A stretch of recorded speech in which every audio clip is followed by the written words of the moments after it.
সেলাইয়ের কাজের ভিডিও ছাড়লেই নাকি ভাইরাল হলিউডে চলে। তো এর জন্য আমি একটু চেষ্টা করলাম। তো আমার একটা জামা ছিল যেটা আমি একবার পরে ওয়ার্ড্রোবের মধ্যে থুয়ে দিয়েছি। তো সেই জামাটা খুব নরম এবং সুতি কাপড়ের।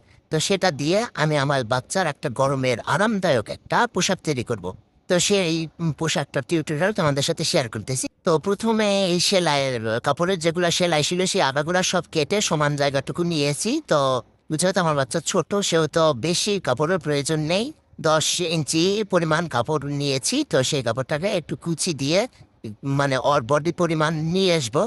তারপরে এর উপরে একটা পট্টি দিয়ে সেলাই করে, তারপরে যেই হাতের যে ফিতাটা ওই ফিতাটা সেলাই করে নেব। তারপরে 2 সাইড সেলাই করে নিচের ঘেরটাকে সেলাই করে দেব। তাহলে হয়ে যাবে সুন্দর একটা ড্রেস। তো আমার বাচ্চা যেহেতু এরকম খুব গরম পড়ে, এর জন্য আমার বাচ্চা এগুলা পোশাকই পরতে খুব কমফোর্টেবল মনে করে। তার জন্য আমি এরকম পোশাকই তৈরি করে দিই। আর যেহেতু প্রচুর গরম পড়ছে, সেহেতু নতুন পোশাক তো পরা যাবে না। তার জন্য আমার একটা জামা ছিল একবার পরে আমি থুয়ে দিয়েছিলাম, সেই জামাটা দিয়ে কেটে আমি আমার বাচ্চার জন্য সুন্দর একটা সুতির ড্রেস তৈরি করেছি। তা আমার বাচ্চা হাতারও পোশাক করতে চায় না। পরে দিলেও ওটা মানে খুব ছটফট ছটফট করে পরে থাকতে চায় না। তো এর জন্য আমি এরকম সুন্দর পোশাক বানিয়ে দিই, নিজে নিজে নিজের হাতে বানিয়ে দিই।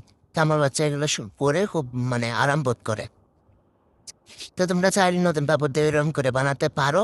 তো আমি পুরান কাপড় দিয়ে বানানোর কারণ একটাই, পুরান না তারপরে পুরান কাপড় দিয়ে বানানোর একটাই কারণ যে এখন যে প্রচুর পরিমাণে গরম পড়ছে, এই গরমে নতুন পোশাক পরালে বাচ্চার গা পা সব ছিলে একবারে লাল হয়ে যাবে। এর জন্য আমি এই পুরান দেখো নিচেরটা সেলাই করে দিয়েছি। তা এরকম করে সেলাই করে দিয়ে বাচ্চাকে পরালে খুব সুন্দর লাগবে। তো তোমরা ট্রাই করে দেখতে পারো।